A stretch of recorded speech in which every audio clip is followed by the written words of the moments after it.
Hello, everybody. Today we have a special guest. His name is Dale, and we are going to have a debate on the resurrection of Jesus. So, Dale, do you want to tell us a bit about yourself and your channel?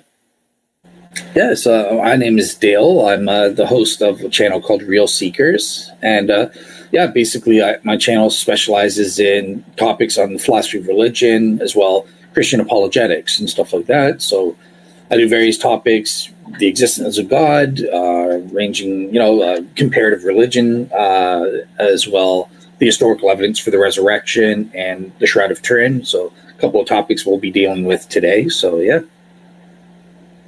Okay, that's very cool. Thanks.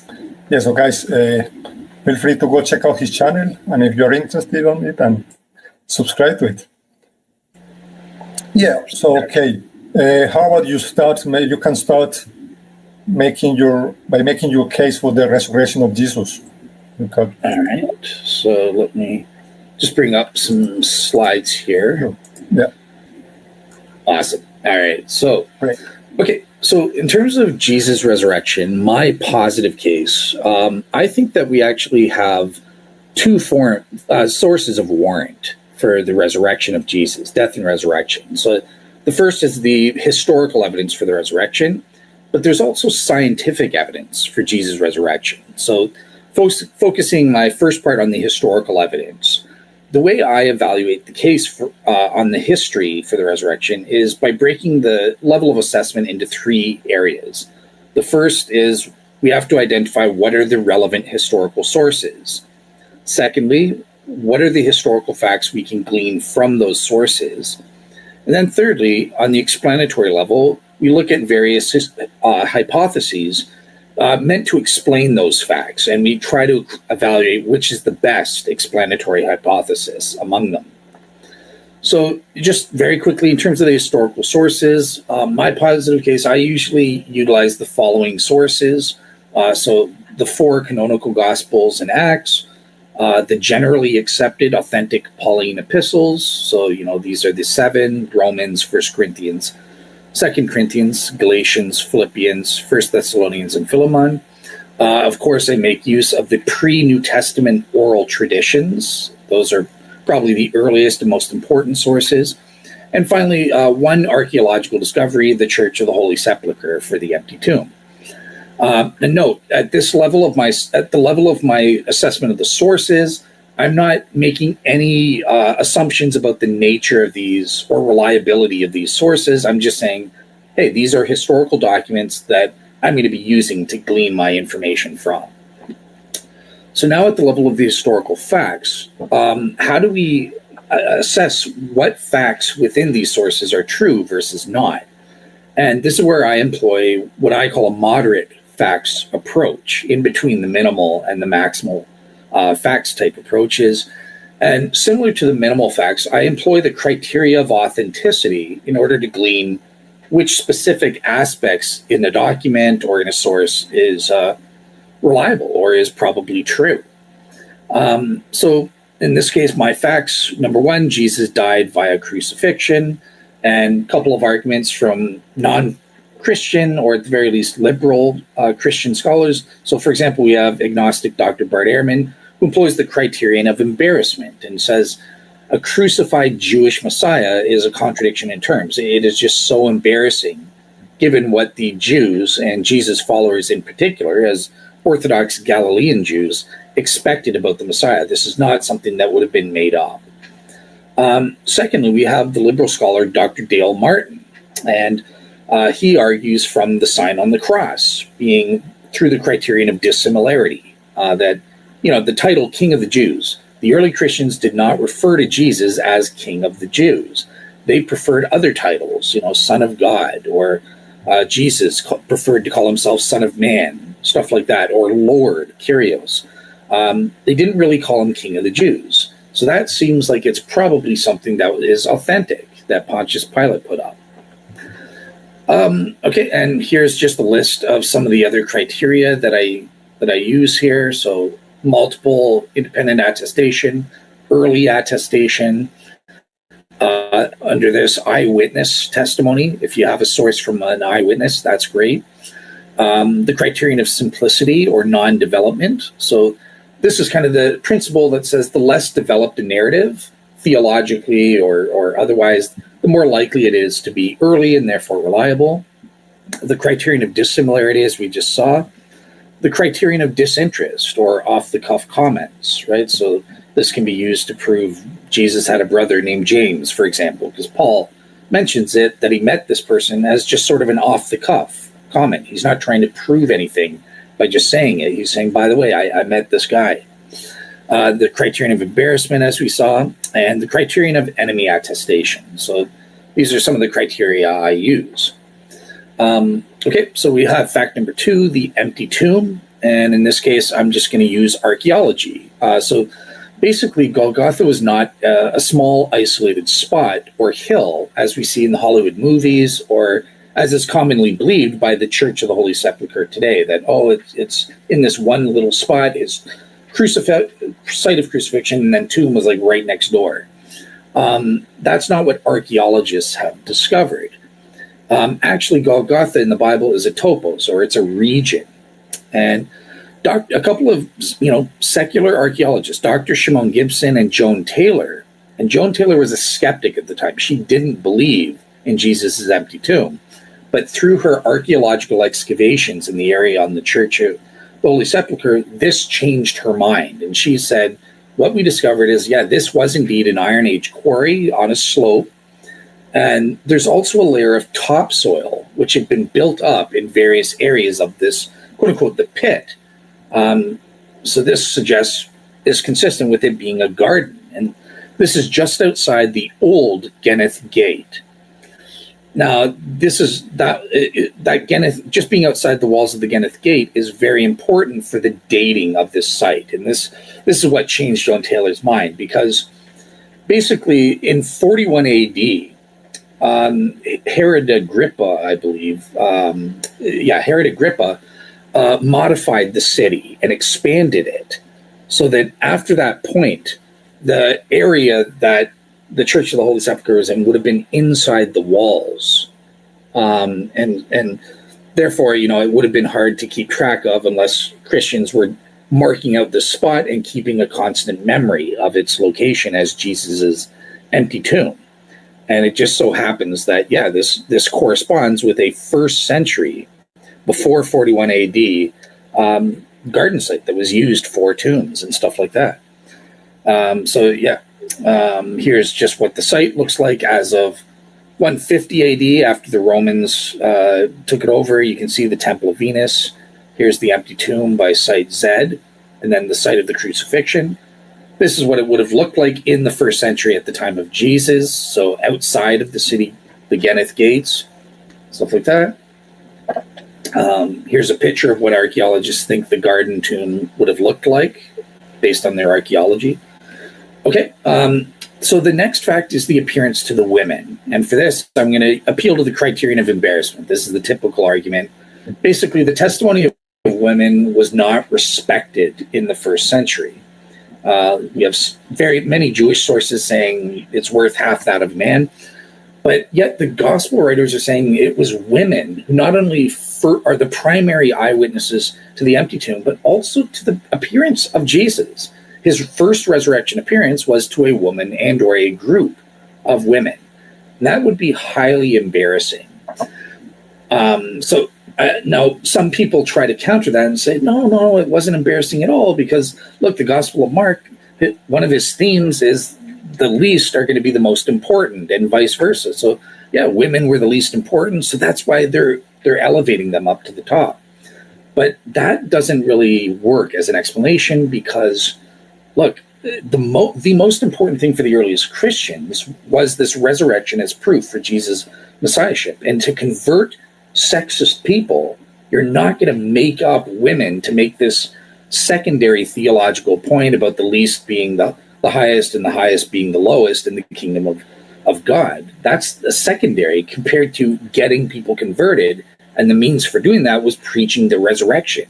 And you're not going to get a bunch of sexist ancient pigs believing in the resurrection if you're saying, and women saw him first and they told us, kind of thing. So I don't think that works. So The appearance to Paul, let me just cite criterion eyewitness testimony. Let me cite that. Above any and all of these factors here, Paul himself tells us, and virtually every biblical scholar in the world admits, yeah, Paul, we have eyewitness testimony from Paul. Appearance to the 12. So there's the criterion of multiple independent and early attestation. So there's various sources that mention this appearance to the 12, including in the 1 Corinthians chapter 15 oral creed, which skeptical scholars will even date to about anywhere from 3 months to about 6 years after the resurrection and crucifixion of Jesus. But it's liberal scholar Dale Allison who actually says there's so much independent testimony to this appearance that it actually qualifies into a special category of multiple attestation called recurrent independent attestation. So this is even more firmly established than just regular multiple independent attestation. Secondly, I appeal to the criterion of dissimilarity. So this is Dr. N.T. Wright. He wrote an entire 700-page book on this. But basically, I argue from the 7 mutations of Jewish belief, which are very dissimilar to the surrounding Jewish beliefs that the Christian disciples came from, the followers of Jesus came out of. These couldn't be made up, and the only explanation from this is if they truly believe Jesus was risen from the dead on the basis of seeing an empty tomb, plus having some kind of appearance experience. And then I just list some of the mutations, right? So, for example, the afterlife mutates from multiple views to a solid, entrenched single view.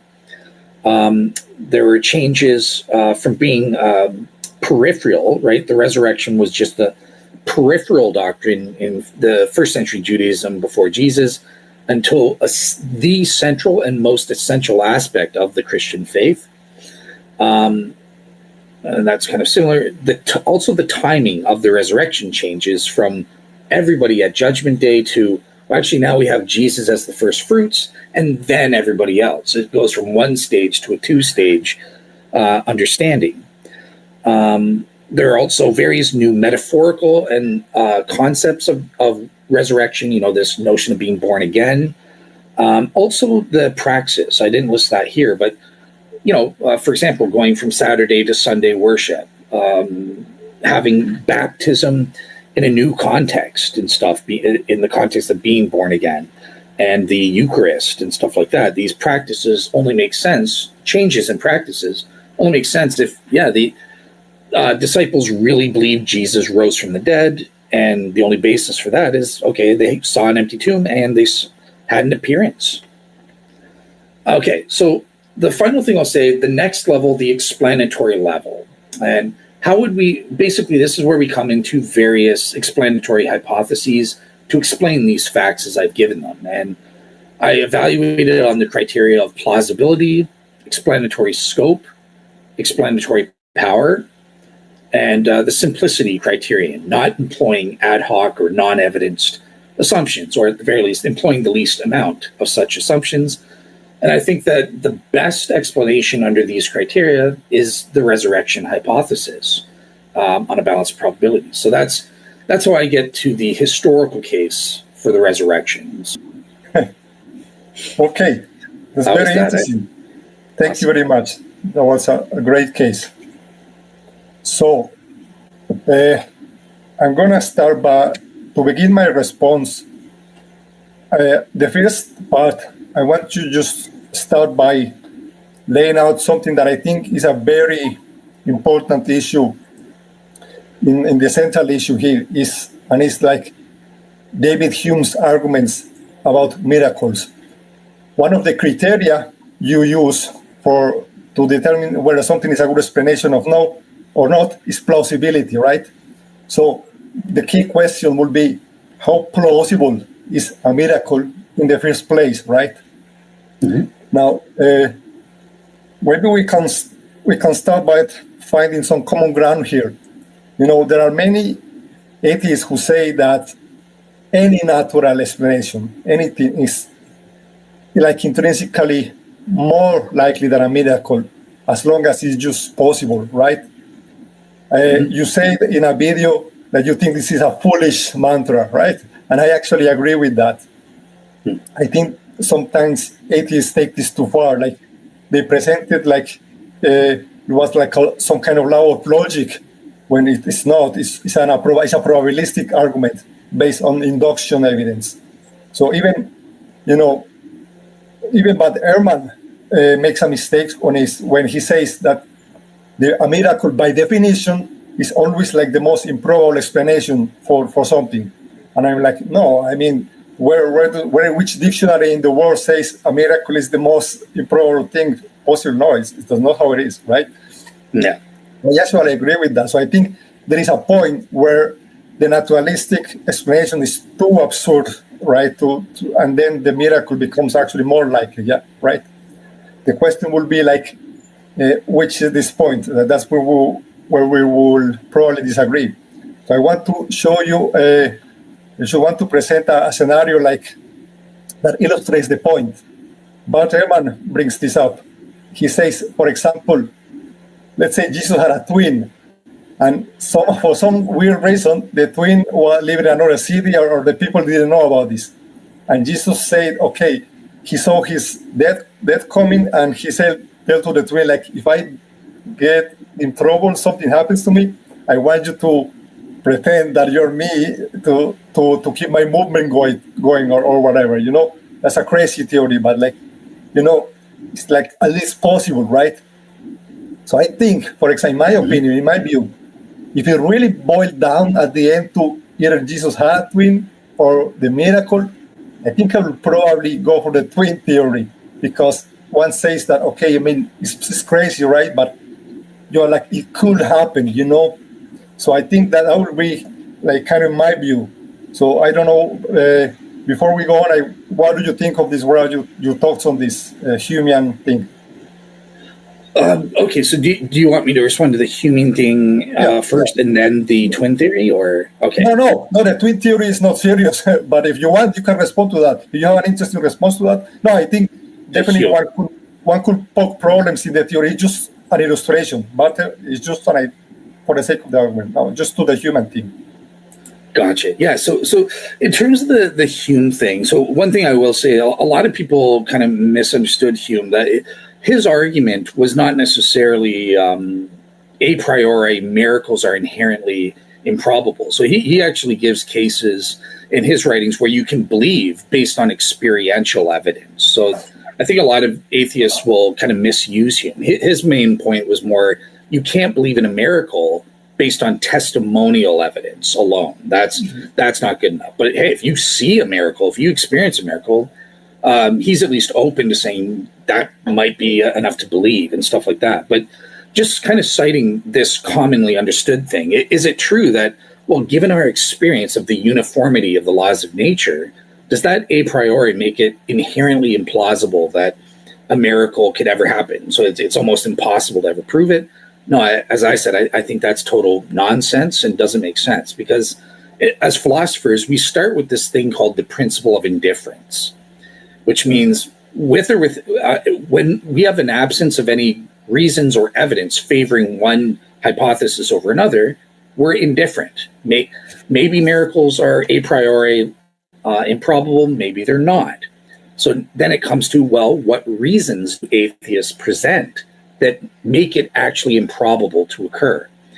And the problem I think that they're getting into in terms of the prior probability calculation is that, number one, they're having certain assumptions. So they assume things about the laws of nature. They take the laws of nature in the world Newtonian machine understanding of the 1700s, right? That they're inviolable. They can never be broken. They're almost like absolute laws that impose their will on the universe, kind of thing, right? As though they're things in themselves. But more modern scientists have realized that this understanding of the laws of nature is wrong, right? The laws of nature are mathematical descriptions. They're not prescriptive.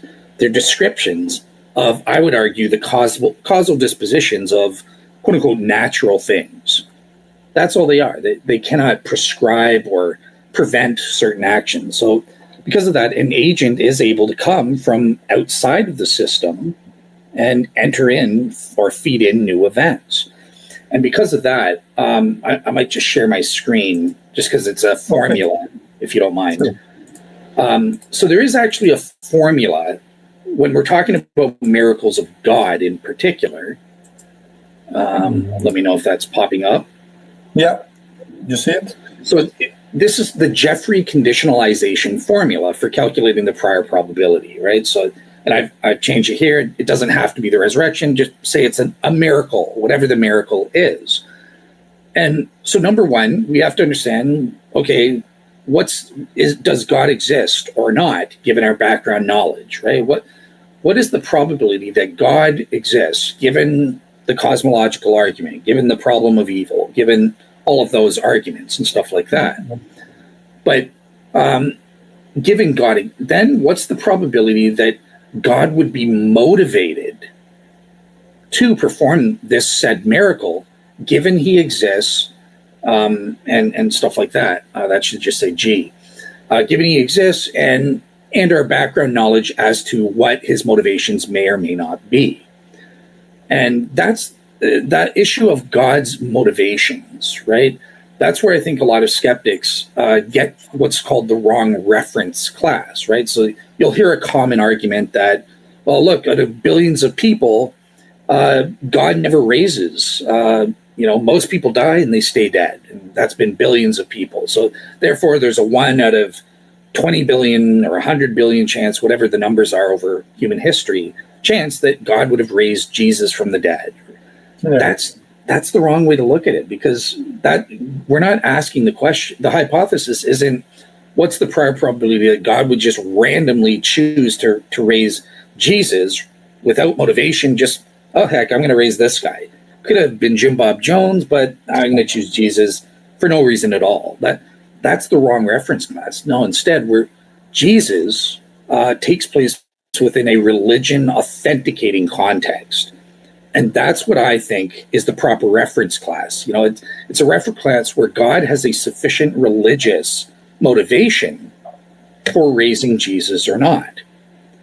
And at that point, I think the prior probability is 50%, at least a priori. I haven't heard any good arguments, I think, that sufficiently say, no, it's more probable God would want to raise Jesus, or vice versa, that it's improbable God would have wanted to raise Jesus for a sufficiently religious authenticating reason.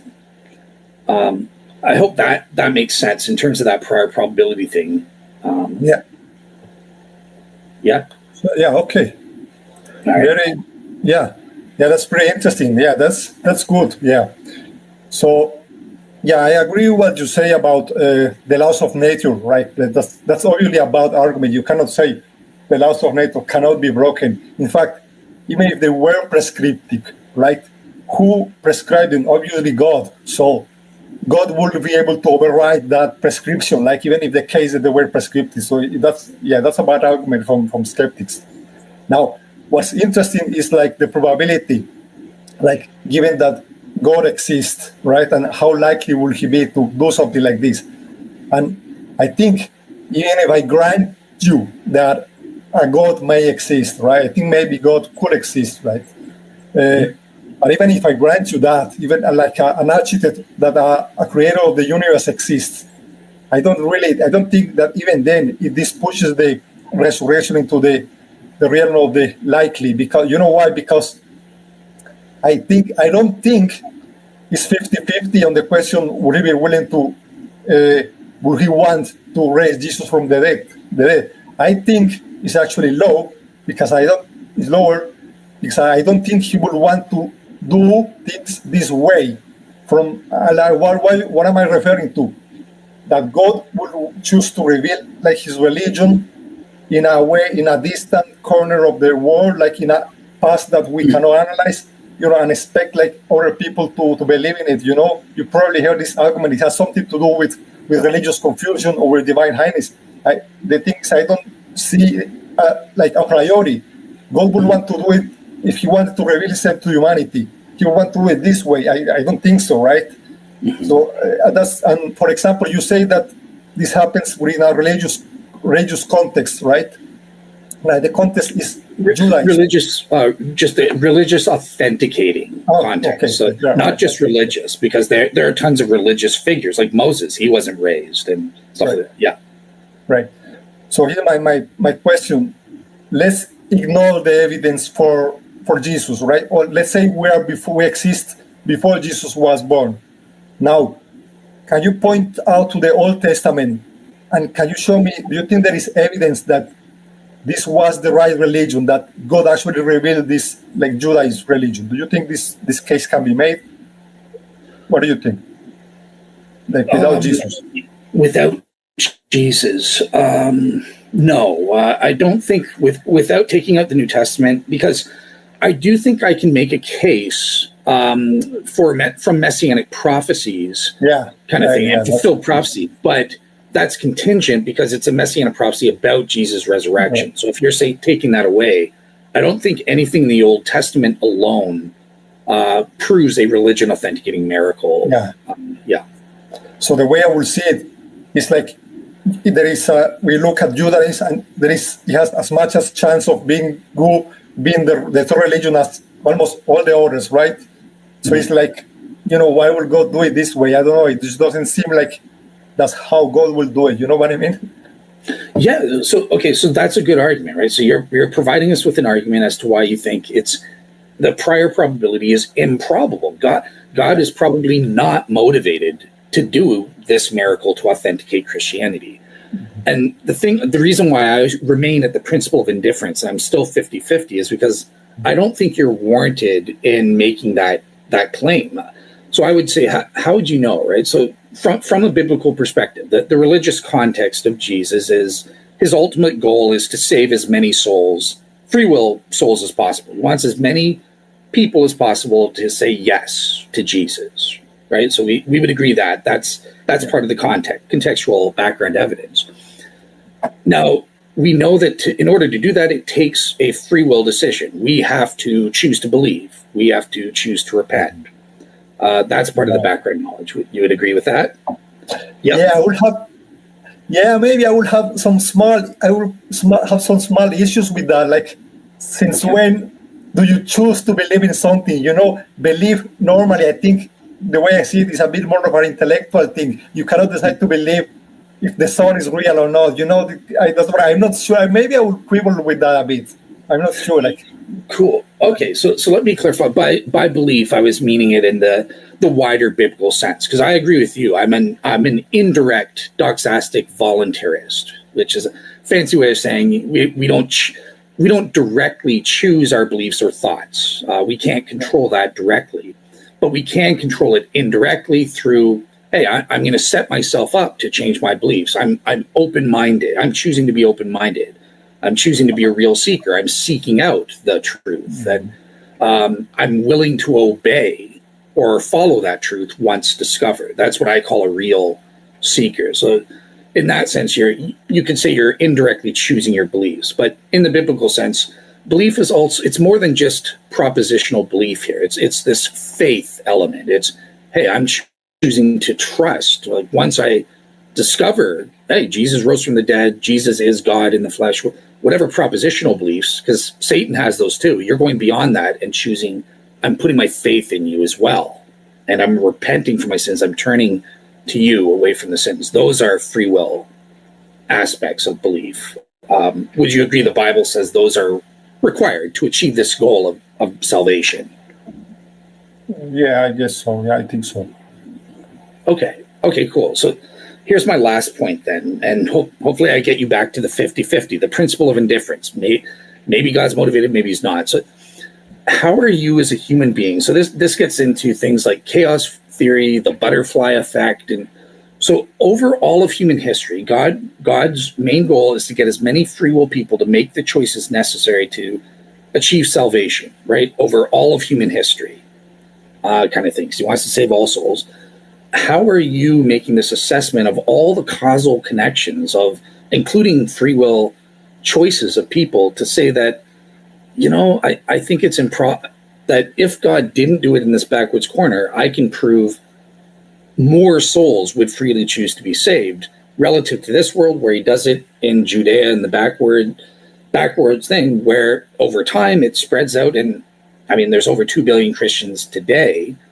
Can you prove there would have been 3 billion if he came in a more public way or something like that, that again are making these salvation choices, not just propositional belief? Yeah.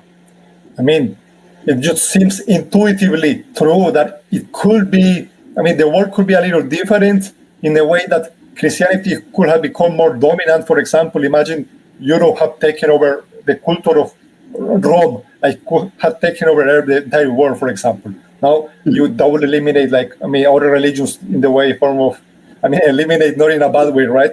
In the form of eliminating competition, like Islam and so on. It will be just Christianity or atheists, for example.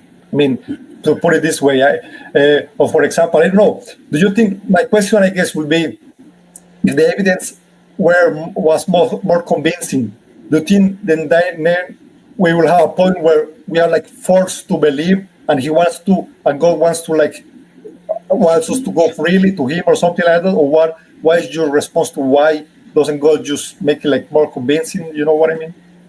Yeah. Okay. Yeah. So that's kind of what I was saying. So I agree with you that if the goal is just, hey, God wants to convince as many people as possible about the truth of these certain propositions, that Jesus rose from the dead, that God exists, whatever. If it's just propositional belief, then my gosh, do a miracle every second. Put your name on the moon. Put a little signature in the DNA. So when we discuss, God did this, I made this, or something like that. That I think you're correct that there are better ways than this to get that goal. But again, His goal isn't just propositional belief, because the demons believe they have all the right propositional beliefs. Satan does, but they're not saved. There's more required, and there's that faith. There's this repentance from your sin, which is this 180-degree turn and commitment to doing right.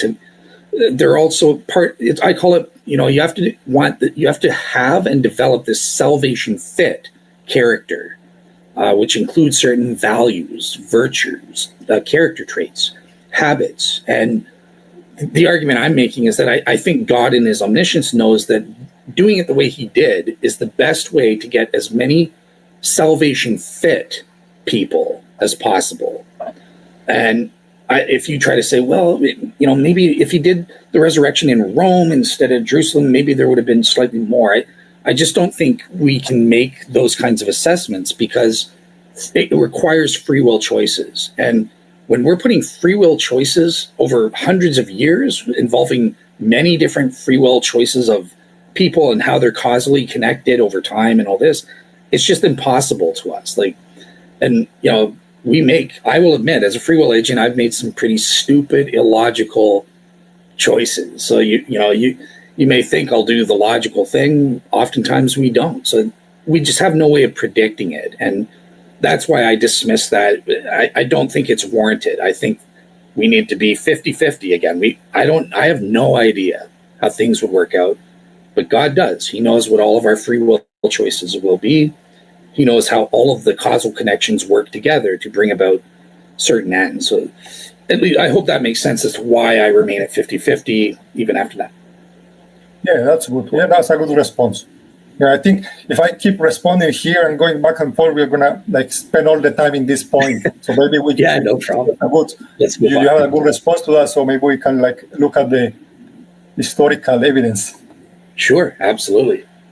Okay, so that's your first point was about the historical criteria, right?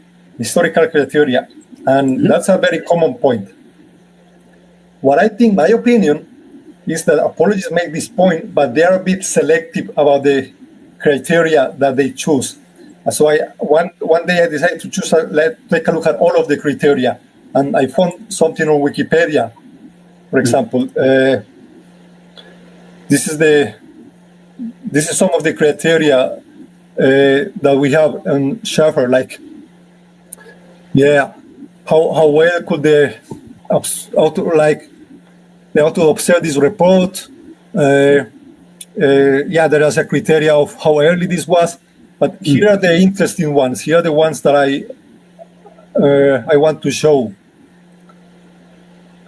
There are some that seems like will negatively affect the case for the Gospels. For example, the Frenchman, do these statements seem inherently improbable or in conflict to what we know? I mean, I guess we already talked about it. That's the Humean argument, right?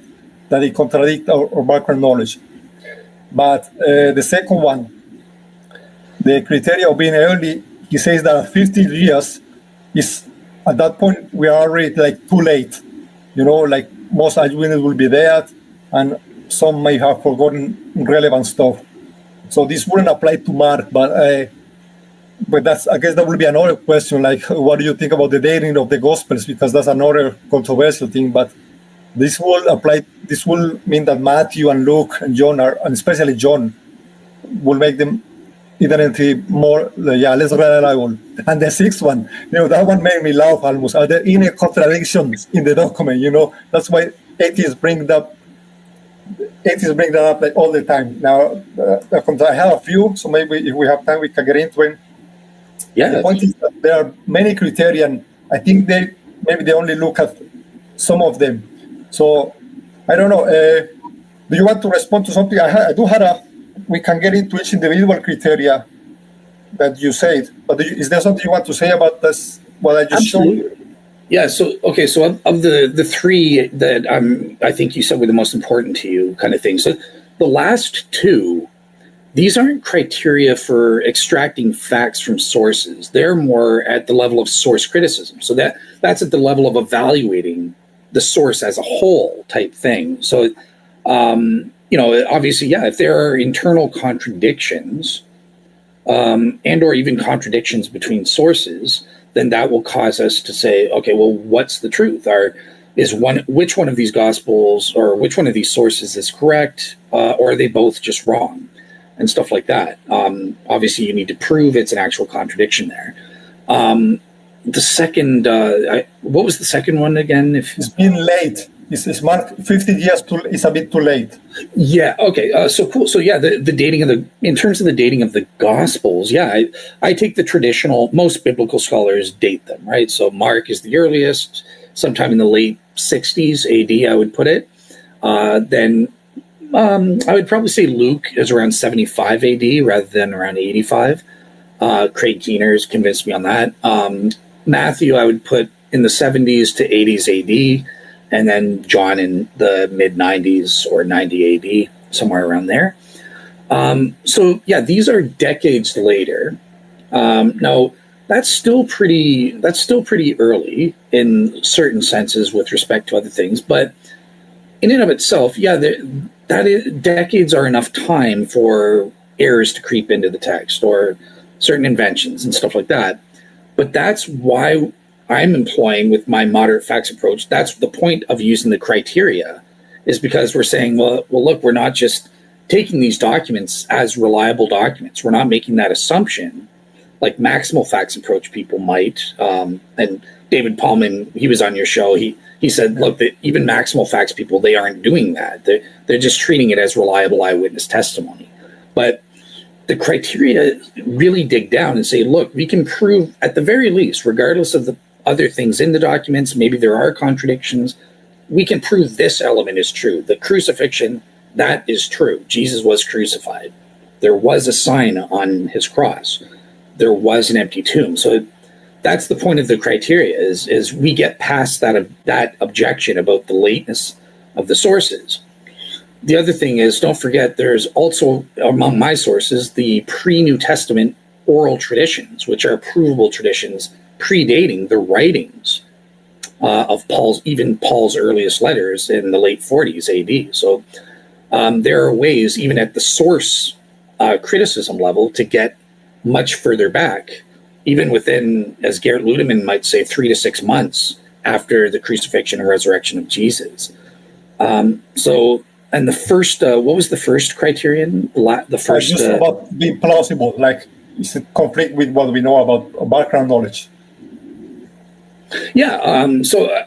I think obviously I employ plausibility as a criterion at the explanatory level, but you can also employ that That's one of the criterion, right, that biblical scholars use in evaluating facts at the factual level. Does this fit with the cultural milieu, human backgrounds and stuff like that? So I would agree that that is a criterion that is used, and it's not one that I listed on my list, but it wasn't an exhaustive list, so it should be there. Okay, there is one criteria that is not on the list that I show, but it will also negatively affect the gospel. Is the criteria of where the authors biased on this, or were they unbiased or biased. And if you look at from the perspective of the authors were Christians who wanted to persuade people to join the cult, then obviously they will have an interest in this and will not be unbiased reporters. That's another thing that I've seen, a criteria that, So I'm going to disagree. So first of all, I would say that this bias issue was on my list. It was called the criterion of disinterest. So it's kind of the opposite. It's saying we can prove this is probably reliable because they didn't have a bias in this case. But you're trying to argue the opposite. I don't think it works in the opposite way. So we can prove, look, every Christian, everybody who writes something has a bias. I don't think just proving, well, they have a bias gets you to go, therefore, this must be false, because I can be the most biased person in the world and tell you, the sky's blue, that's true, kind of thing, right? So, yeah, I don't think the criterion of bias works at falsifying. And that's something I should mention about the criteria of authenticity in general. I find a lot of skeptics misunderstand this, that the way they work is their criteria of authenticity. They can be used to authenticate and say, well, this is probably more likely to be a fact, and the more criteria you have. But it's not like, if it doesn't fulfill a criterion, therefore it's false. Or the criterion can't be used to say, well, see, this is not a disinterested comment. It's a biased comment. Therefore, the content must be false. They don't work that way among historians. So just wanted to clarify that. Oh, yeah, sure. Okay. So I think there is an interesting one. Is the criteria of embarrassment. Like I always, when I listen to some apologetic stuff, it's always like the second example they bring up. And what I think is a bit funny about this is that when you look at it, it's actually a very minor criteria, like compared to the main ones. When we look like complete historical criteria among historians, the criteria of embarrassment is used indeed, and I'm not saying it's only used in the Bible. Like Paulo G has said stuff like that. He says you only hear about this in the New Testament empty tomb. That's all.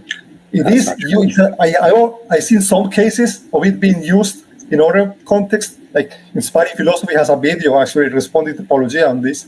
Mm-hmm. But it's still a very minor criteria. It's one of the smart ones, But when Christians talk about certain criteria, they start the similarity, and the second one or the first one is always embarrassment, like it was important one, but it's actually not. But okay. And the context where it's used, I think this argument is, it's cool. I have a long response to. We can talk about this. It's about the historicity of the empty tomb. It's where it's usually used the most, like the argument that women were the ones who find the empty tomb, right? So I have several responses here. I made a whole video about it, actually. So the first response, something many skeptics say, is that women will be the ones in Judaism, in that culture, will be the ones in charge of this task of anointing the body. And therefore, if Mark wanted to write a realistic narrations of how the tomb was found emptied, he will write, okay, the women wanted to anoint the body, and that's how it happened, right? So it fits within a realistic theme, right? That's one argument. The second argument is that it's not like people back then. There is a bit of an exaggeration when saying that the testimony of women was not believed, right? There are some cases, for example, Josephus relies on the testimony of a woman for his report about the Battle of Galatians. Eric Hope testified, has a video on this.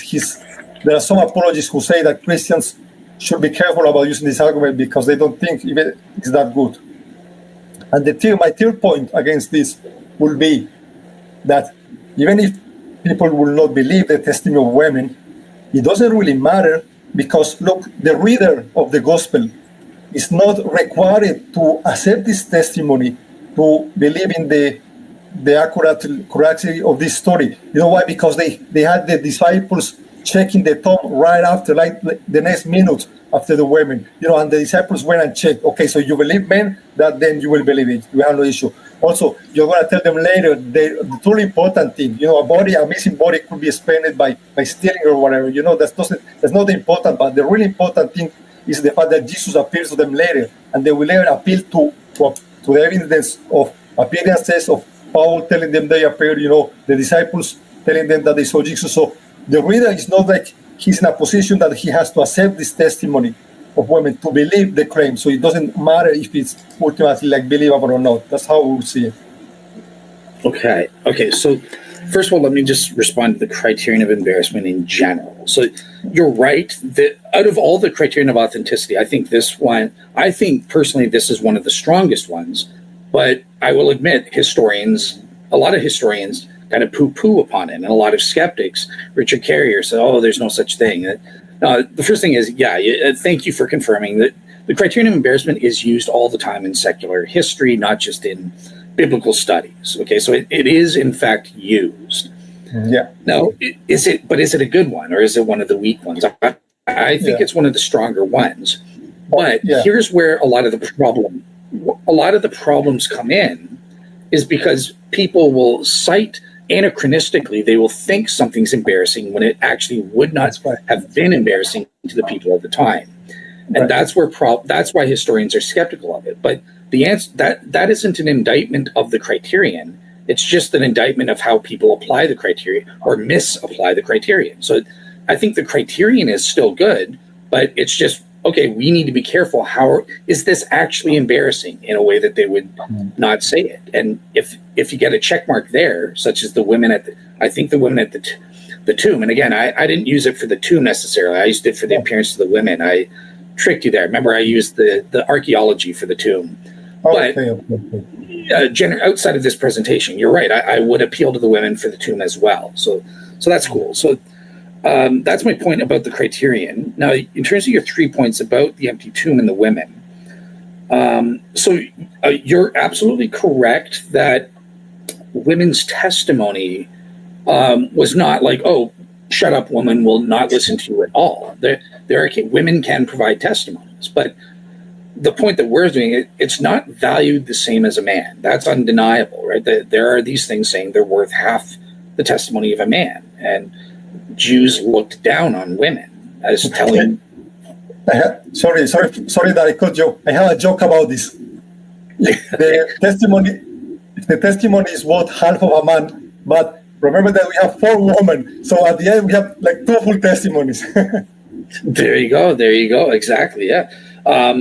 That was a great joke, but so we have 4 women or 2 men kind of thing giving this. But my point here is that it still would have been embarrassing nonetheless, right? You're hinging your most important lesson, and from the perspective that they're just inventing these stories, why would you diminish the primary testimony to your most important event? If you're making up, just make up men. It's no big issue. Nobody would have said, why is there women? Now, your second point is to say, well, actually they would have said, we would expect it to be women because women would be the ones preparing the body. So it would have been implausible to have men there. And on that front, I just kind of quote Dale Allison on this objection and say, well, not really. Look, if we're inventing a story wholesale, there are various plausible ways to get a man there and or to be the first witness, perhaps even before the women show up in the morning to prepare the body and stuff like that. So look, if we're inventing stories, there are plausible ways that were plausible in that culture to get a man as the first witness to the empty tomb. And the second point I would say is even if I grant everything you say about women seeing the empty tomb, to then go above and beyond and say women were the first to have appearances. Again, even if we grant somehow they invented women at the empty tomb, that was the most plausible thing. you certainly wouldn't have women as the first people having appearances. That would have been a man. So that's my two-pronged issue on that. Male disciples come in afterwards and confirm. That's true, but I don't know if it undermines the point at all. Because again, in some ways, it's embarrassing. The male disciples are all disbelieving the women and mocking them. And frankly, if you do that, I'm going to put my skeptic hat on for a second. Back when I was an unbeliever, I actually thought that this fact, I felt this was a fact, but it, at the explanatory level, helped the skeptics out the most, because the best explanation for this, right? So we have certain things about the appearance of the women. They don't recognize him. They mistake him for Mary Magdalene, mistakes him for the gardener and stuff like that. So when I tried to explain the appearance of the women, I thought it was easy via an appeal to naturalistic illusion and subsequent delusion. So I kind of would have posited, and I think this would have made sense, is, okay, the women saw the gardeners at the tomb. The body was gone at this point. They're distraught and stuff like that. And then Peter has his grief-induced hallucination or something like that. He reports that. So he's actually reporting the first appearance. But the women retrospectively go, oh, the gardener, that was actually Jesus. We saw him too. Right? We saw him first, actually, and stuff like that. Like, again, when I have my skeptic hat, that's how I would explain up to that part. And obviously, once I got to the appearance of the 12, I think the natural explanation all falls apart. But I think there were equally probable explanations for these facts. And in light of that fact, it supports the authenticity of the facts on the ground, including some of the weird stuff, like people not recognizing Jesus right away. So we can appeal to illusion in the case of the women, mistaking him for the gardener and stuff. So, yeah, that's my response there. Okay. Just have one small question here. The appearance to the women. This is all. Am I mistaken? I don't remember well. It's only on John, right? Or am I wrong? No. So John just reports an appearance to Mary Magdalene, whereas the other Gospels say the other women saw him as well, kind of thing. Right. But that the women were the first ones. That's only on John, or not? Or am I? Why I forgot? No, all of them report that women were the first. Really? To see a woman or women, plural, were the first to see Jesus. Really? They went to the tomb and saw an angel, and then they went to the disciples. How I remember the story, the women sees the angel, then or two angels. That's one of my contradictions. Then they go to the tomb. Then they go back to the disciples. They tell them this, and then Jesus appears to that's Luke, for example, appears to some of them in the road to Emmaus. And then the disciples see it. I know. The women were not the first. I don't know. Okay, so you're saying in Luke they don't see. I mean, they are not the first. The women. Luke doesn't say. If you read Luke, it doesn't say women were the first ones to see Jesus, for example. I think Matthew doesn't say that either. I don't know about Mark. I'm not sure. I don't remember. How I remember it. It's only John, but I'm not sure about it. I'm just asking. Yeah, from my understanding, there were about 6 women who had an appearance of Jesus. So, okay. Yeah. Okay. So yeah, cool. That's one thing. Maybe we can. I'll look into it. Doesn't explicitly say it or something. But yeah, maybe we can do one. Little. Think about the criteria, and we can move on to another topic. The criteria of being independent and attestation. I mean, yeah. I think I can really prove that all these things we have are independent, because the way I see it, okay, Matthew and Luke, obviously we know that they copied from Mark, yeah, so it doesn't count as independent. And also maybe John, it's a bit too late. And I don't know if you can make the case that Paul and Mark are independent, because skeptics could say that Paul and Mark ultimately derive for the same community or same oral tradition. I'm not sure if it's correct to treat them as completely independent from each other, Yeah, so I think we can prove, between Paul and Mark, I think we are able to prove they're independent, because obviously, Mark does not fit within the Pauline traditions, the earliest Pauline tradition and stuff. And in fact, biblical scholars like Richard Bauckham have, in his book Jesus and the Eyewitnesses, have shown that actually the Apostle Peter is the most likely, right? So there are various internal indicators that Peter is Mark's source for the information. So Peter's independent from Paul. Would you agree with that, or are you saying like? Wait, no, not if Paul got his information from Peter. You know what I mean? Fair enough, but I think there's so much material in Paul that's just not, like, again, Paul doesn't have gospel traditions that what would he have gotten from Peter about, certain doctrinal teachings and stuff like that. He was in Jerusalem for 14 days talking to him, and then later on for a few days or something like that, but he wasn't in constant contact with Peter. His home base was Antioch, right? That's where he was sent out from, and he was engaged in his missionary journey. So like, I think that there's definitely independent aspects about Paul that he didn't get from Peter, or could not have gotten from Peter. And I don't think that's controversial, really. Now, in terms of Matthew and Luke using Mark, you're absolutely correct. And I would say, right, so the parts that Matthew and Luke are getting from Mark, we can't necessarily prove are independent. But there are other aspects that are independent. We know don't come from Mark because they're different from Mark, or because they report something Mark doesn't report. And in that case, now I don't usually go with Matthew, but with Luke, I think we can actually, on an evidential level, prove. So he was a companion of Paul. This comes from Craig Keener. He's done great work, through the we passages.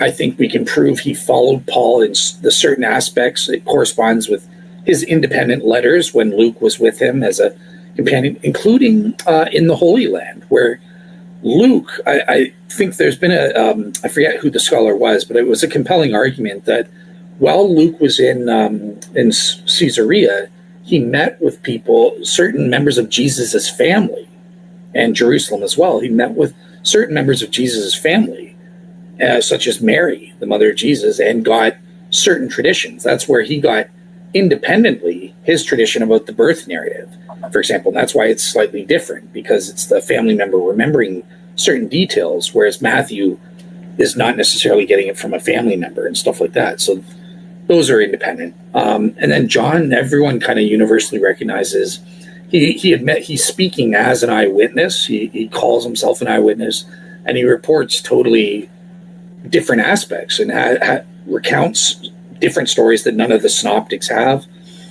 He makes various theological points that none of the synoptics try to do. So my understanding is scholars, everyone admits the Johannine tradition is an independent tradition. Oh, I see. Okay. Okay, that's good. Okay, maybe we can take a look at that interesting drawing that you show about the tomb. I have to admit, I didn't quite get the argument, because this was new for me. I never seen like major mainstream apologists making this. Maybe we can look at the image.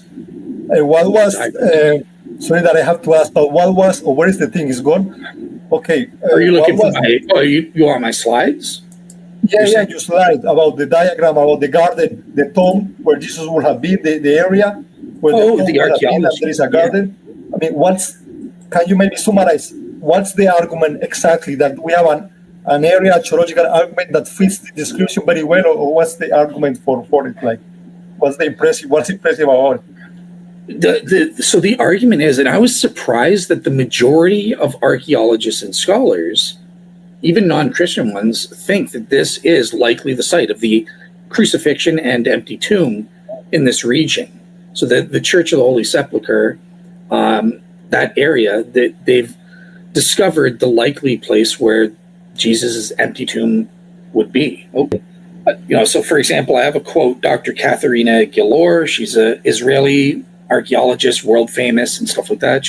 Her quote here, "The original set of walls were later expanded by King Herod Agrippa between 41 and 44 AD, and were completed before the destruction of Jerusalem in 70 AD, during which they were completely destroyed.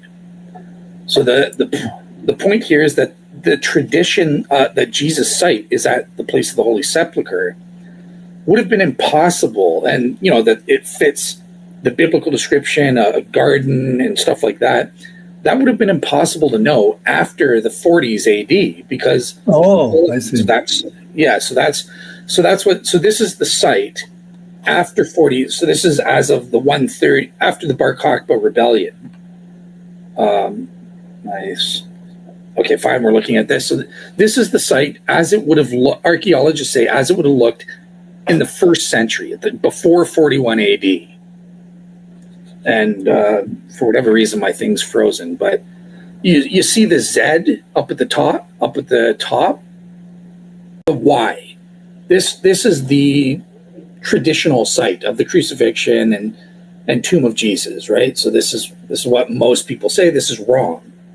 From the archaeology, it's in the same topos. So the tomb's here by the Z, and X is the proposed site of the crucifixion itself.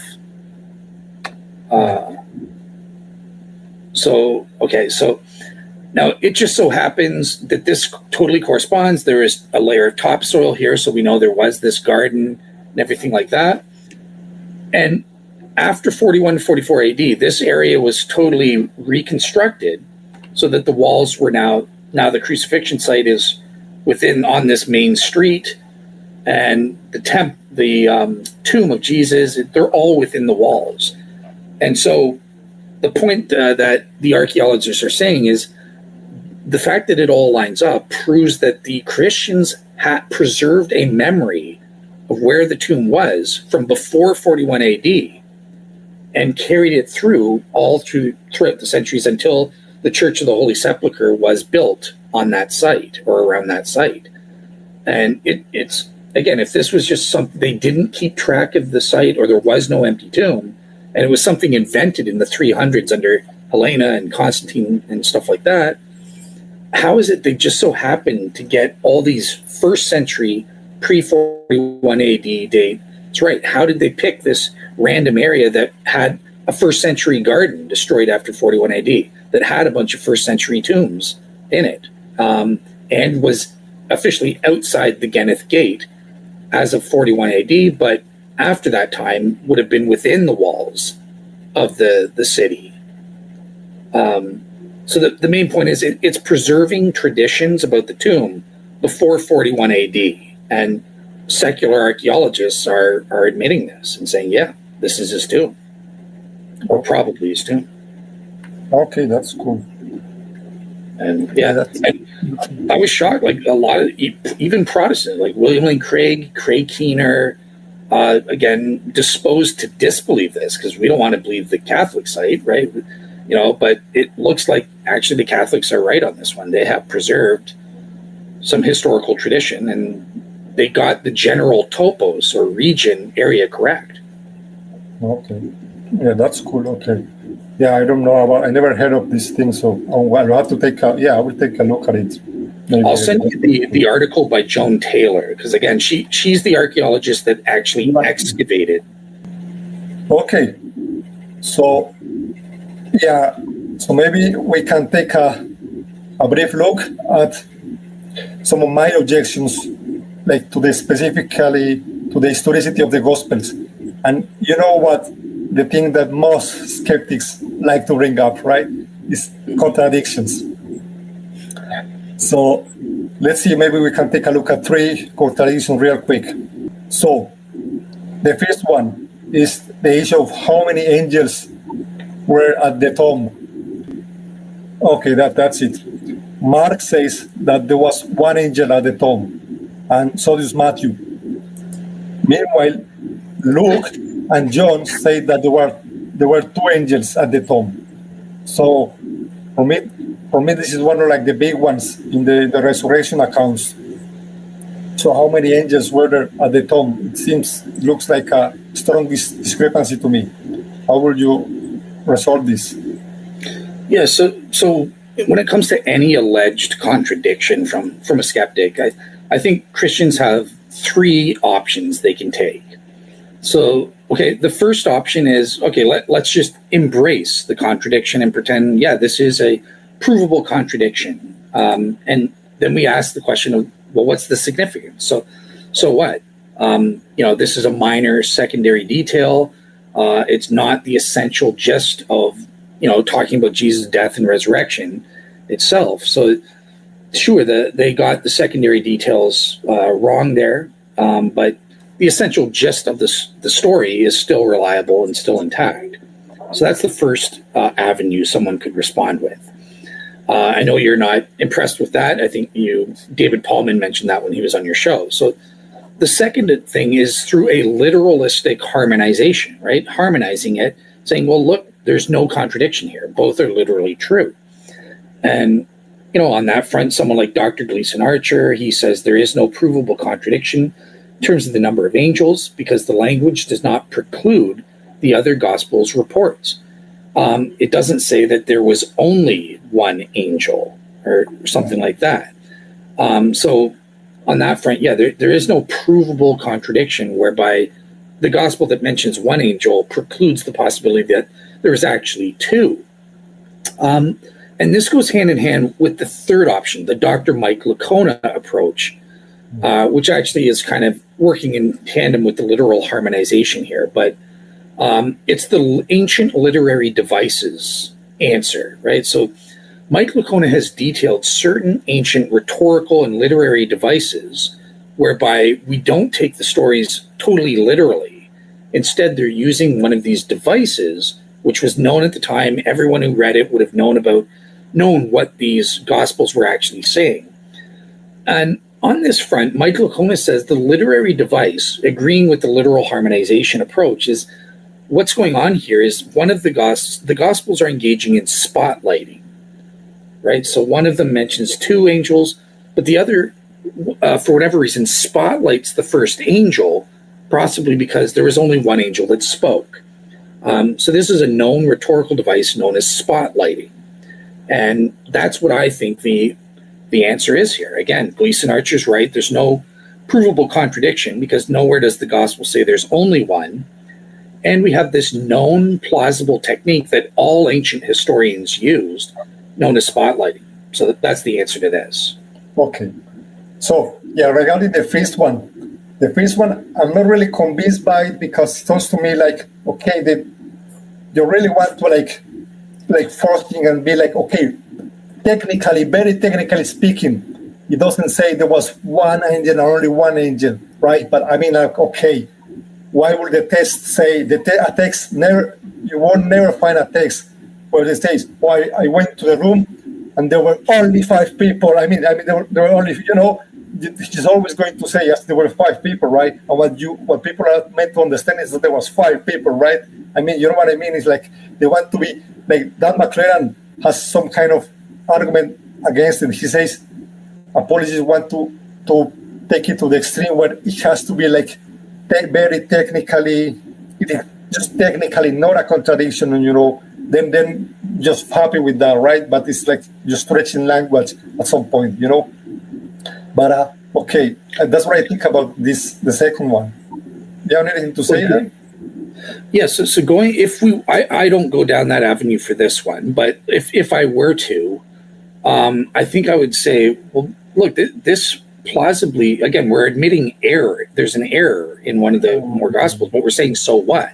Like that doesn't matter. And look, we know that eyewitnesses get in details like this wrong all the time, just from court. You skeptics like to cite this, right? Testimony's unreliable because they will get from their perspective, secondary details wrong and stuff like that. So, I could give any number of plausible scenarios. Like, for example, maybe someone was just misremembering, right? So there was one angel there that spoke to them, and there is also a gardener outside. And okay, similar to what I said, a delusion. That must have been an angel too. He was outside by the tomb, and then some people misremembered and said that there were 2 angels there. Again, if we're admitting an error, we could posit any number of naturalistic reasons as to why that error got in there. And that could also explain, well, why do some Gospels have the angels inside, some outside on the tomb? Oh, it's because the gardener was outside and they mistook him for an angel too. Oh, that's cool. Yeah, that's one of the things that's never had that one. I think that's one of the best ones I ever heard so far of this. Yeah. And just for the audience, so my fellow Christians, that's not the answer. I don't think it is a provable contradiction. I'm just saying, worst case scenario. I think there's ways to, if we're admitting an error, we can explain this fully naturally, and it's not an issue with the underlying gist of the story. Okay, sure. Okay, that's cool. But Mike Licona, I think he has a good approach to harmonization and contradictions. I want to read his book at some point. But okay, you see, spotlighting. Spotlighting is not an Asian literary technique. It's a modern literary technique that way. It's just simply saying a character takes the spotlight, right? But it's like spotlighting is when you say, like, you describe a scene and you say there were 8 people at dinner, and then one character takes the spotlight and then you focus on that character, right? So it's not, I don't see how this exactly the same situation. It's not when you say there were 8 people at the table when there were actually 10 people at the table, right? Because you want to spotlight those 8. That's not how it works. It's just not how it's done.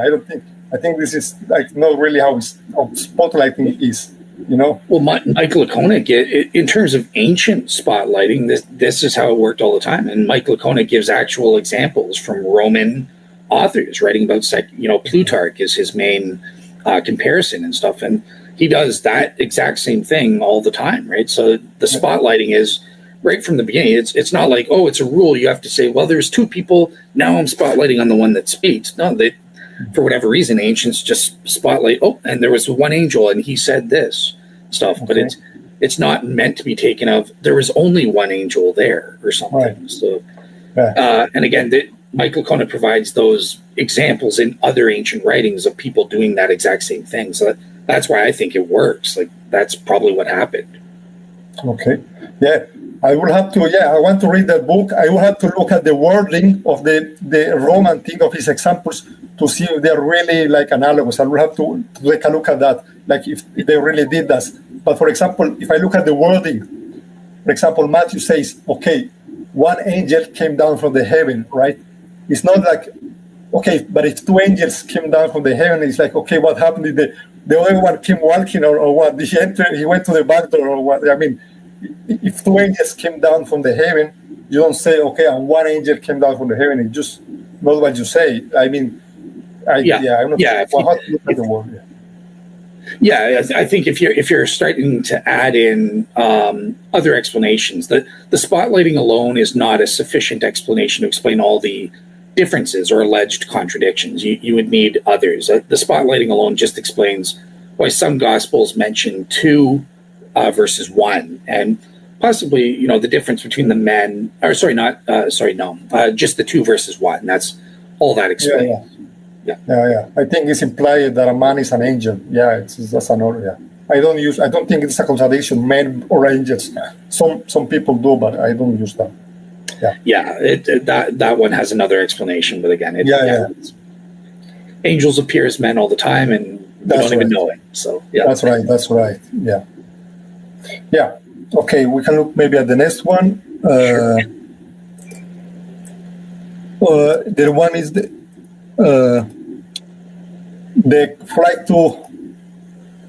flight to Egypt contradiction between Matthew and Luke on the nativity story. Matthew says that Matthew and Joseph were in Bethlehem and they were warned by an angel not to return to Nazareth, so they went to Egypt. Meanwhile, in Luke, it says that Mary and Joseph, it says, Luke says that they went back. It says, it doesn't just omit this. It says Mary and Joseph went back to Nazareth after finishing all the rituals required by law, right? Do you know? You probably encountered this contradiction, right? It's a common one. So, do you have a response to that? Oh, yeah. Do you have something to say about it? Yeah. So obviously, again, there's the 3 strategies you can employ. You can embrace the contradiction and just say, so what? It's an insignificant one. The second one, kind of, I would say, is this one I take. It's a harmonization. There's no contradiction here. So again, Luke just doesn't record his flight to Egypt. He doesn't say anything that would directly contradict that Jesus went to Egypt. He just focuses in on his upbringing in Judea and doesn't mention any of that stuff that Matthew did. So the reason is, but why would he neglect it? Was there a sufficient reason? And I think there is. So it's this answer. So Luke's audience, again, he loves bringing in Gentiles and Romans, and he wants people, the Greco-Romans, to become Christians and speak to them. He wants to make Jesus attractive to them, whereas Matthew is more focused on the Jewish audience, right? So the problem is there were certain associations with Egypt and magic, things like that, certain evil stuff like that. So I think that Luke chose to say, I'm just not going to get into his upbringing with Egypt because I know that will cause certain problems. And in fact, we know from history, certain pagans used Matthew's gospel in precisely this way. They said, oh my gosh, look, your God or your prophet went down to Egypt.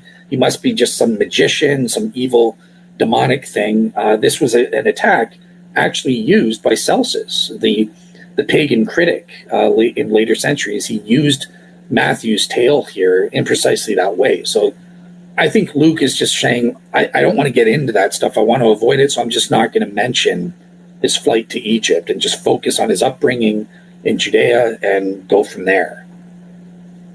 Right. Okay. Sure. Yeah. What I would have said originally is like, Luke. I mean, it's not just that Luke omits this. Luke says, but I mean, in a way, I mean, even if you're right, let's say Luke wanted to omit this information because, let's agree for the sake of the argument, I'm not convinced, but let's say Luke wanted to omit this because his audience would have associated Egypt with something negative. Now, but he lied. But what he did to solve this problem is he lied, because what he says is, when they were finished with the ritual, they returned to Nazareth. I mean, for me, this, I don't know, a natural reading of the text. It sounds obvious that it's like right after. I mean, you know what I mean? Like, I know that what some apologists say is what I was saying earlier. They get very clear. Okay, it doesn't technically say immediately after, right? It could have been eventually after. And I'm like, oh my God, what do you want Luke to say? Do you want to, it's like you want Luke to say, Jesus, they returned to Nazareth, unlike what Matthew says. And only then they will accept a contradiction, you know what I mean? Well, so Mike Lacona details, there's a specific ancient rhetorical literary device, again, used by all ancient historians and authors and stuff, where they do precisely this. And, I forget what the technical name of it is. But Mike Lacona mentions it in response to, the Gospel of John and stuff like that. And, okay, when did Jesus go to the temple and stuff?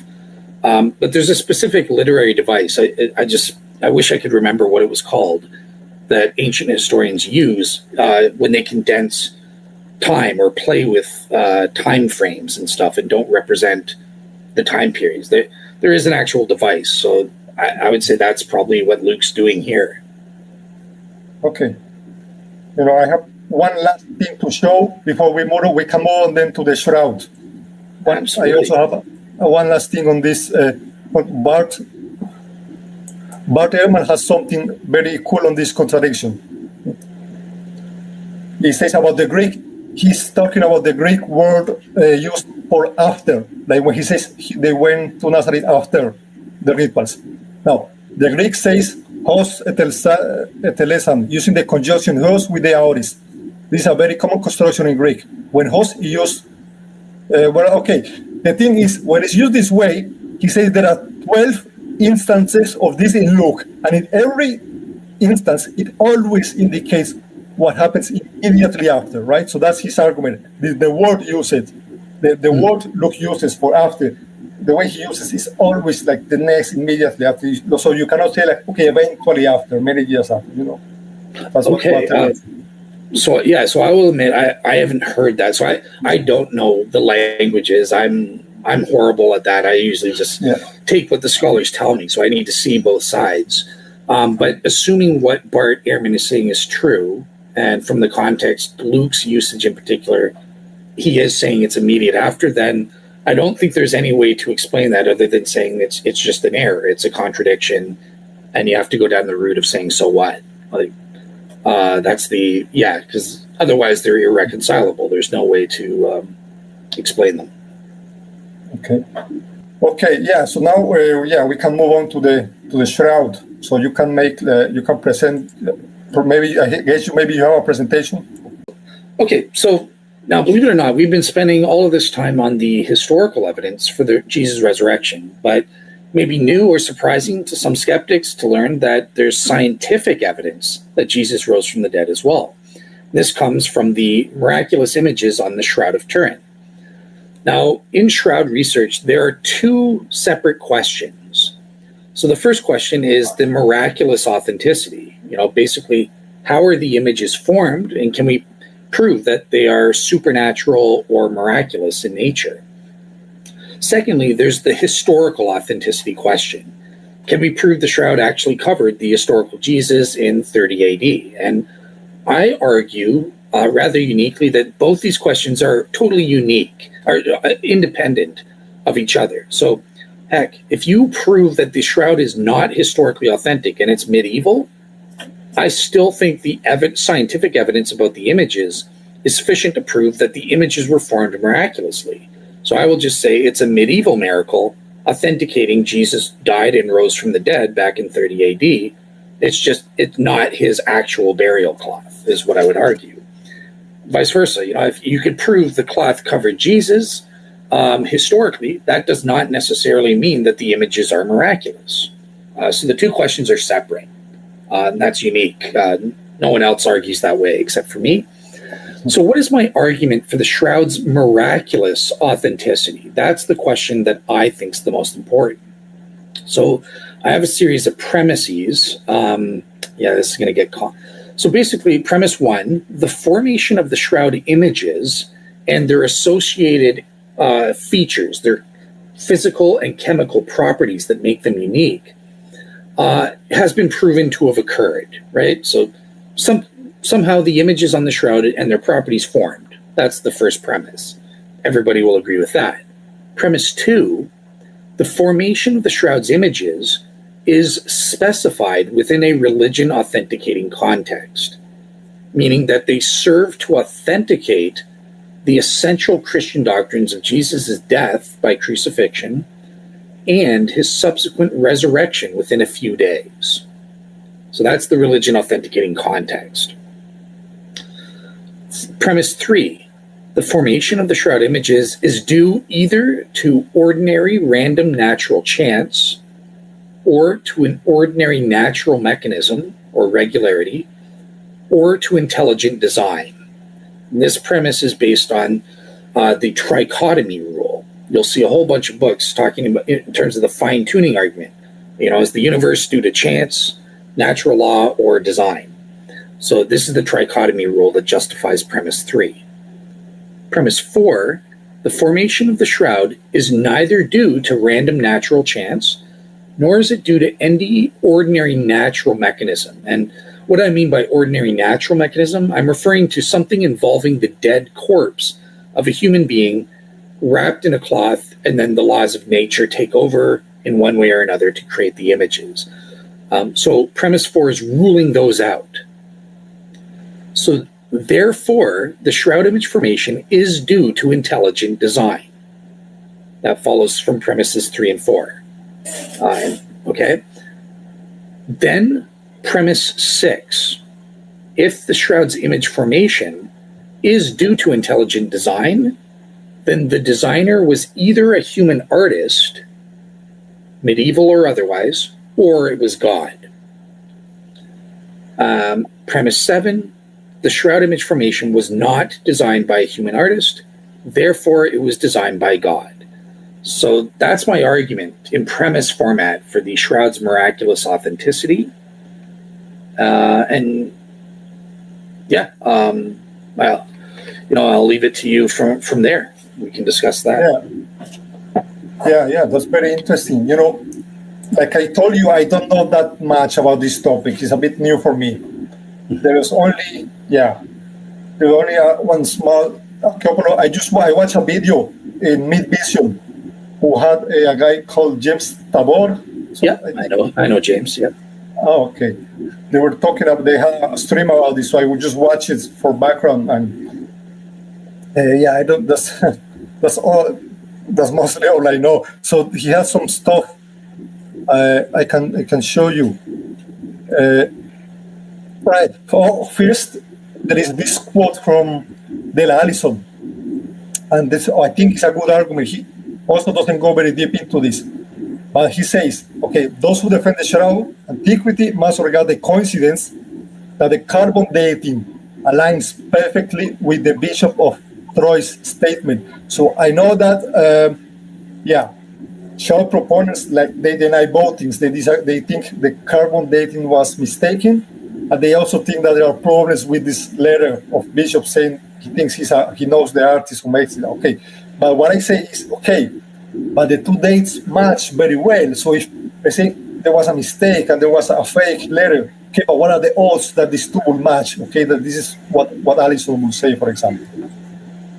Yeah. So I have a two-pronged response. So here's the first response that I would have given before, assuming what you're saying is correct, that there is this coincidence. So I would say, based on a defense, a theological thing, I think it is remarkable that there would be this correspondence that requires an explanation.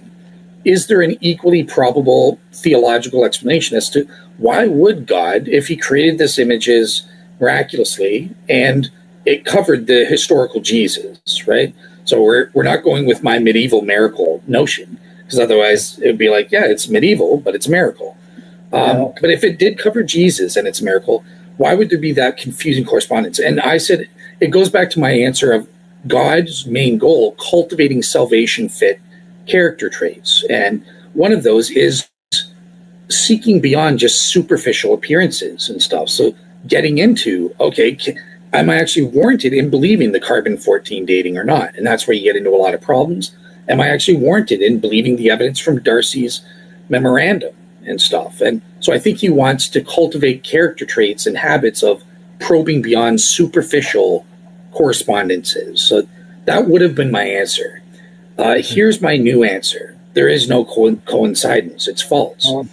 First of all, the carbon-14 dating, just taking it at face value, what we got, forget about the errors. I'm going with what the skeptics said in 1989. That's inconsistent and contradictory to what Darcy said. Because Bishop Darcy said that an artist created the shroud and the images in the 1350s, and the artist confessed to doing this. The carbon-14 says it is scientifically impossible that the shroud originated in the 1340s or 1350s. If you get into the subsample specifics, it looks like the shroud best correlates to between 1290 to 1320. So there's a direct contradiction there. So that's what I would say. Now we get into the fact that there are proven errors in the carbon-14. You can't even rely on the carbon-14 dating. And in that sense, there is no coordination there and stuff like that. So that's how I would answer that. So you think that those datings were mistaken? I know I've heard the reason why. What they think is that there was actually a part of the shroud where it had been repaired in the Middle Ages because of a fire or whatever, and they added this part, and it just happens to be that the sample was taken from that new part that was added, and not from the original shroud. Is this with your position? And I saw there was something about it was based on the content of vanillin or something like that. I don't remember. Do you know? Are you able to make that a brief argument? Why do you think the carbon dating is wrong? Okay, so it's called the invisible reweave hypothesis, right? So basically, my friend Joe Marino is the one who invented this theory, and I give him full credit. He provides certain evidence that suggests that the sample taken was not representative to the rest of the cloth. And it's on this basis, he says it was an invisible reweave. So in the 1500s, the nuns repaired that through a technique called French invisible reweaving. And when you carbon date the sample, it takes the mixture of the 30 AD material plus the new 1500s material, and it comes out to the 1300s. Now, I don't believe this. I think this theory is highly improbable to be true. And there are three reasons for that. So the first is that pro-STURP scientist, Dr. John Jackson, heavy Roman Catholic, heavily pro-Shroud, he says that there are these, and has proven objectively, I've seen it with my eyes, there are these horizontal striations which go across the main body of the shroud and into the sample area, meaning this proves they're the same cloth. It's not a reweave. They have this same horizontal defects that go throughout. John Jackson says it's actually impossible for it to be a reweave on that basis. I don't know if I go that far, but I think it's very, very improbable.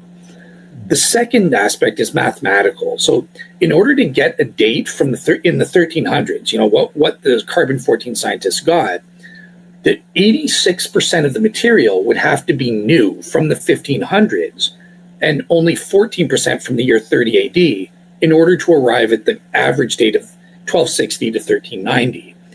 The problem is it's not 86% new material. That would be readily visible to every human eyeball. You would see it's different, and it doesn't look different. The third thing is that in 2002, there was a restoration project. So worldwide textile expert Dr. Metcalf-Fleury-Lemberg, she repaired the shroud. She was tasked with repairing the shroud with her team of textile experts. And she was looking at this area under a compound microscope, and there's no evidence for this French invisible reweaving.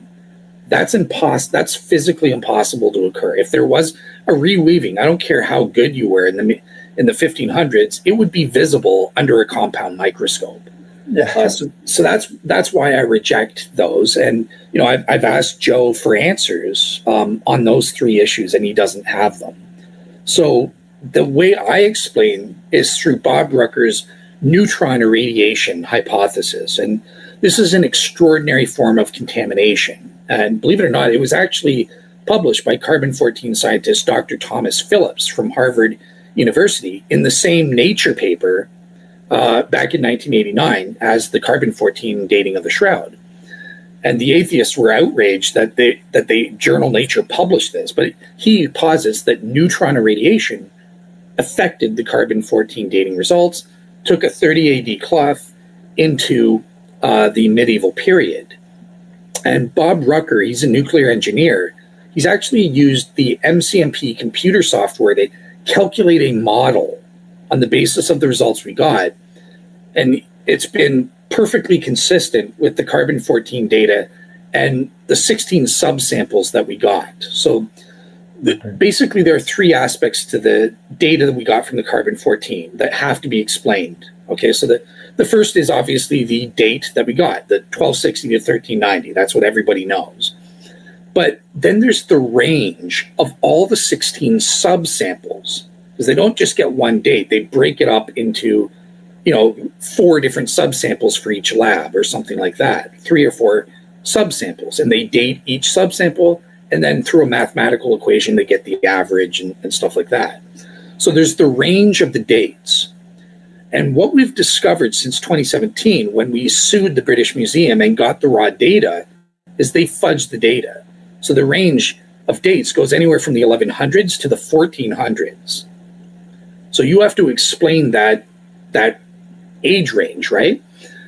And finally, most importantly, is the gradient or the slope of the 16 subsample data.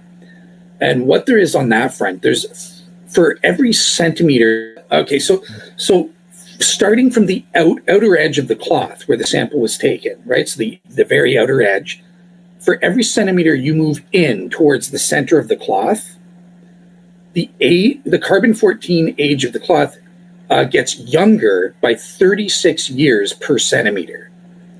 Now that's what all the hubbub is about in falsifying the carbon dating, because basically back in 1988, statistically speaking, you have to have a 95% degree of confidence.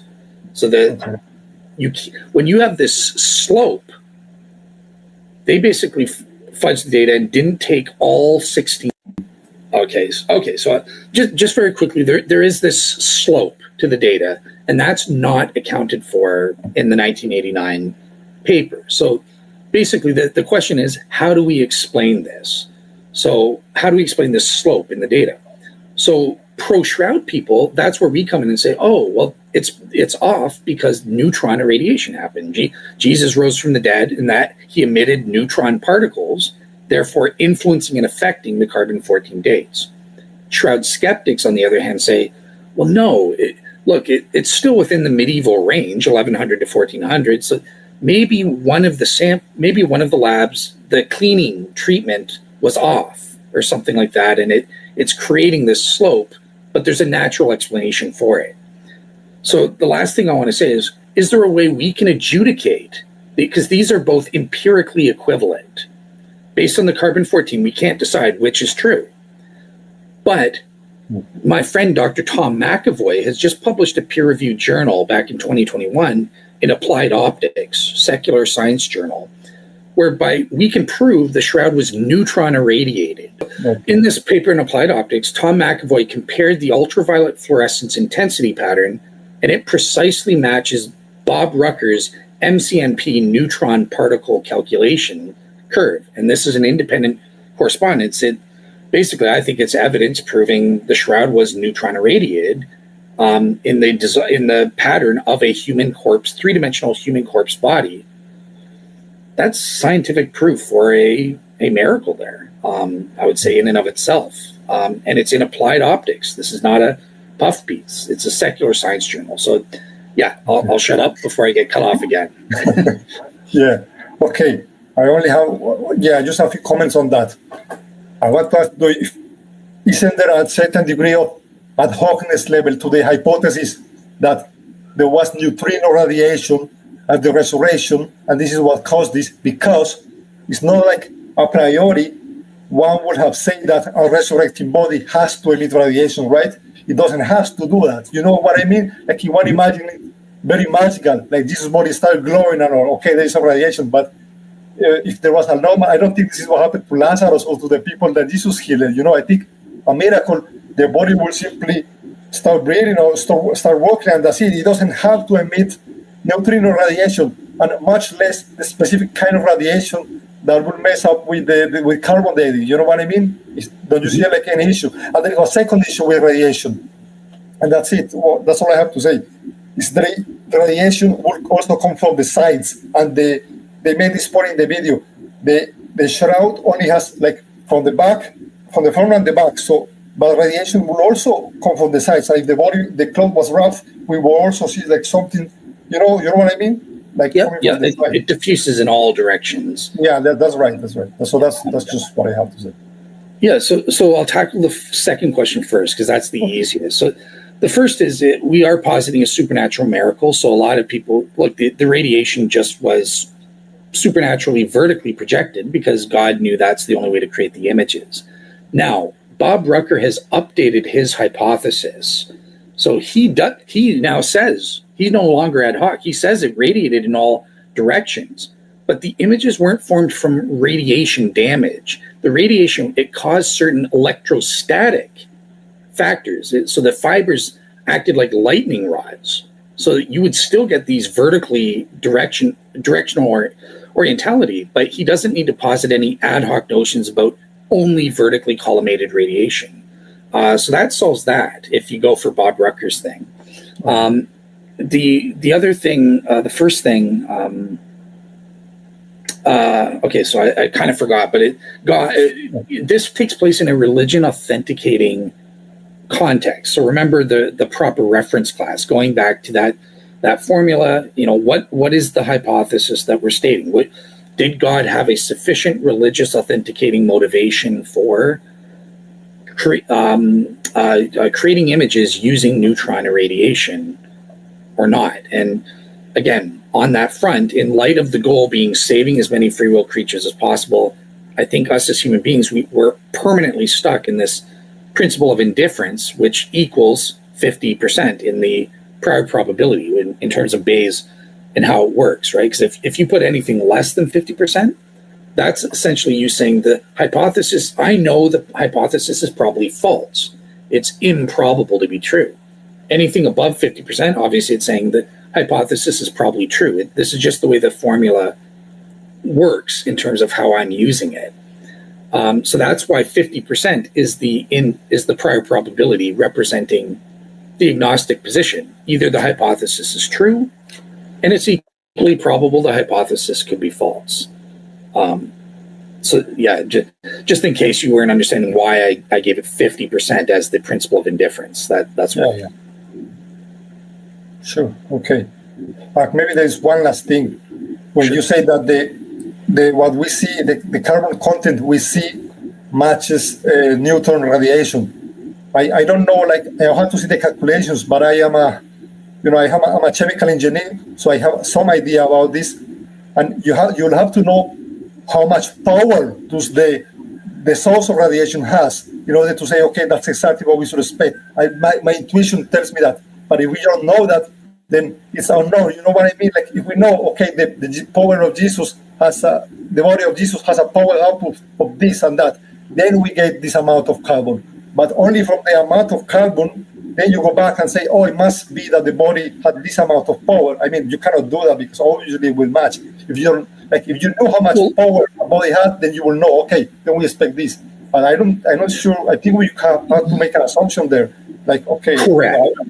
Yeah, so let me be clear. So the carbon-14 data does not prove Bob Rucker's model. So Bob Rucker's model uses the carbon-14 data as inputs in coming up with his hypothesis. So that's why it matches perfectly, is because he's using their data and then basing his hypothesis. Okay, this is what we have. What does that mean in terms of the power? I think he says he gives the precise numbers. It's a fraction of a fraction of a fraction of the amount and stuff like that. So he actually gives the numbers. And MCMP, this has been known as the Monte Carlo neutron particle software used by the US government. He's got 40 years in the nuclear industry. This is what the US government uses, the top software in the world. And he's applied it to the Shroud because he had access and stuff. But you're right, the carbon-14 proves nothing. What I say proves the neutron is the correspondence of Bob's model, which is based on the carbon-14 data, and it independently matches the ultraviolet fluorescence intensity peaks that Dr. Tom McAvoy has proven in applied optics. There is a precise double peak match. There's this matching correspondence. I'll give you the link to the paper. You can read it so you can know what the heck am I talking about or link to it. So that's the reason why I believe is this correspondence between the UV fluorescence intensity curve and then the MCMP computer calculations based on the carbon-14 data itself. Okay, that's great. Yeah. Okay, I think it's very interesting information. So it's definitely worth taking a look at it. Do you have some final thoughts on this, like something you want to say to wrap it up? I just want to say, this has been great. I really appreciate your sincerity and openness. Your good faith dialogue and stuff like that.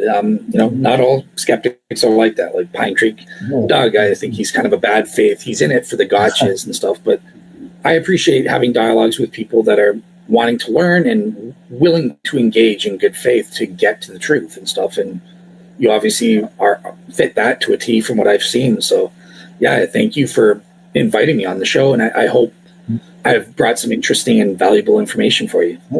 Yeah, that was very good. Yeah, thank you very much. That was very interesting. There was also some new stuff, so very cool. Thank you very much. So, okay, guys, so feel free to check his channel if you want to see more. And please like and subscribe to the channel, and see you next time. Bye. Bye-bye.